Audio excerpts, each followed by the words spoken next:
Santa Mónica, madre de San Agustín, nació en Tagaste, África, el año 331, de familia cristiana. Muy joven, fue dada en matrimonio a un hombre llamado Patricio, del que tuvo varios hijos, entre ellos San Agustín, cuya conversión le costó muchas lágrimas y oraciones. Fue un modelo de madres, alimentó su fe con la oración y la embelleció con sus virtudes.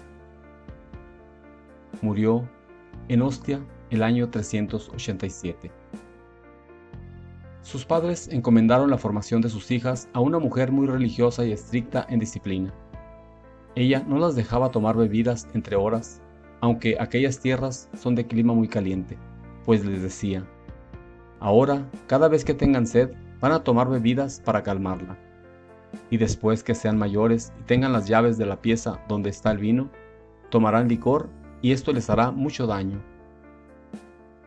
Mónica le obedeció los primeros años, pero después, ya mayor, empezó a ir a escondidas al depósito y cada vez que tenía sed, tomaba un vaso de vino. Mas sucedió que un día regañó fuertemente a un obrero y éste, por defenderse, le gritó: ¡borracha! Esto le impresionó profundamente y nunca lo olvidó en toda su vida. Y se propuso no volver a tomar jamás bebidas alcohólicas. Pocos meses después fue bautizada. En ese tiempo bautizaban a la gente ya entrada en años, y desde su bautismo su conversión fue admirable.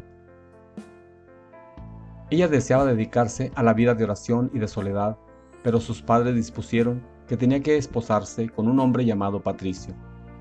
Este era un buen trabajador, pero de genio terrible, además mujeriego, jugador y pagano, que no tenía gusto alguno por lo espiritual.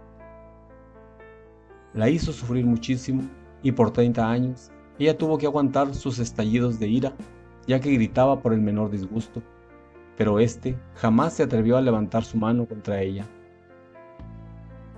Tuvieron 3 hijos, 2 varones y una mujer. Los 2 menores fueron su alegría y consuelo, pero el mayor, Agustín, la hizo sufrir por varias décadas. En aquella región del norte de África, donde las personas eran sumamente agresivas, las demás esposas le preguntaban a Mónica por qué su esposo era uno de los hombres de peor genio en toda la ciudad, pero que nunca la golpeaba, y en cambio los esposos de ellas las golpeaban sin compasión. Mónica les respondió: es que cuando mi esposo está de mal genio, yo me esfuerzo por estar de buen genio. Cuando él grita, yo me callo.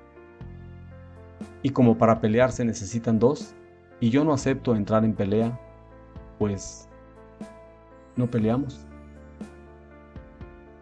Patricio no era católico, y aunque criticaba el mucho rezar de su esposa y su generosidad tan grande hacia los pobres, nunca se opuso a que dedicara de su tiempo a esos buenos oficios.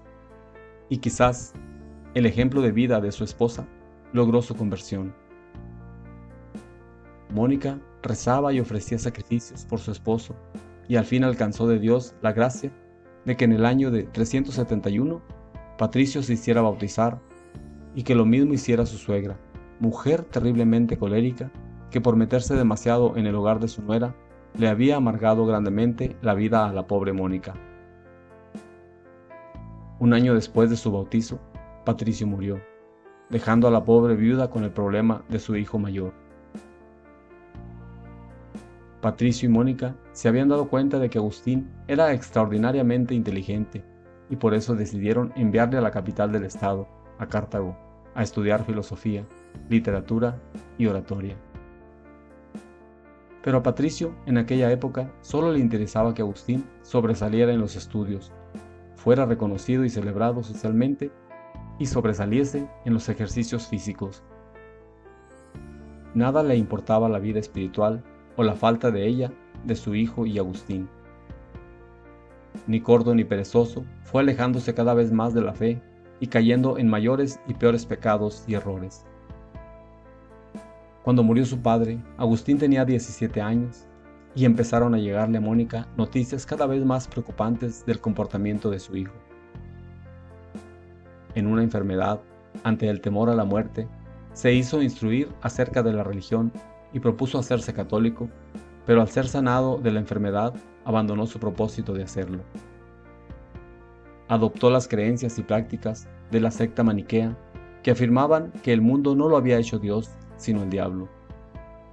Y Mónica, que era bondadosa pero no cobarde, ni débil de carácter, al volver su hijo de vacaciones y escucharle argumentar falsedades contra la verdadera religión, lo echó sin más de la casa y cerró las puertas, porque bajo su techo no albergaba a enemigos de Dios. Sucedió que en esos días Mónica tuvo un sueño en el que se vio en un bosque llorando por la pérdida espiritual de su hijo. Se le acercó un personaje muy resplandeciente y le dijo: «Tu hijo volverá contigo», y enseguida vio a Agustín junto a ella. Le narró a su hijo el sueño y él le dijo lleno de orgullo que eso significaba que se iba a volver maniquea como él. A eso ella respondió: «En el sueño no me dijeron, la madre irá a donde el hijo, sino el hijo volverá a la madre». Su respuesta tan hábil impresionó mucho a su hijo Agustín, quien más tarde consideró la visión como una inspiración del cielo. Esto sucedió en el año 437. Aún faltaban 9 años para que Agustín se convirtiera.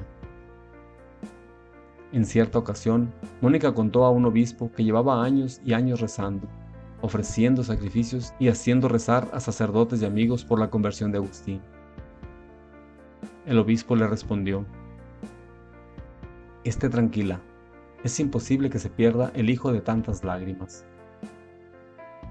Esta admirable respuesta y lo que oyó decir en el sueño le daban consuelo y llenaban de esperanza, a pesar de que Agustín no daba la más mínima señal de arrepentimiento.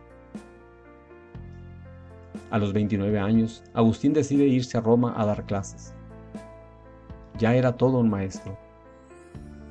Mónica se decide a seguirle para intentar alejarlo de las malas influencias, pero Agustín, al llegar al puerto de embarque, su hijo, por medio de un engaño, se embarca sin ella y se va a Roma sin ella.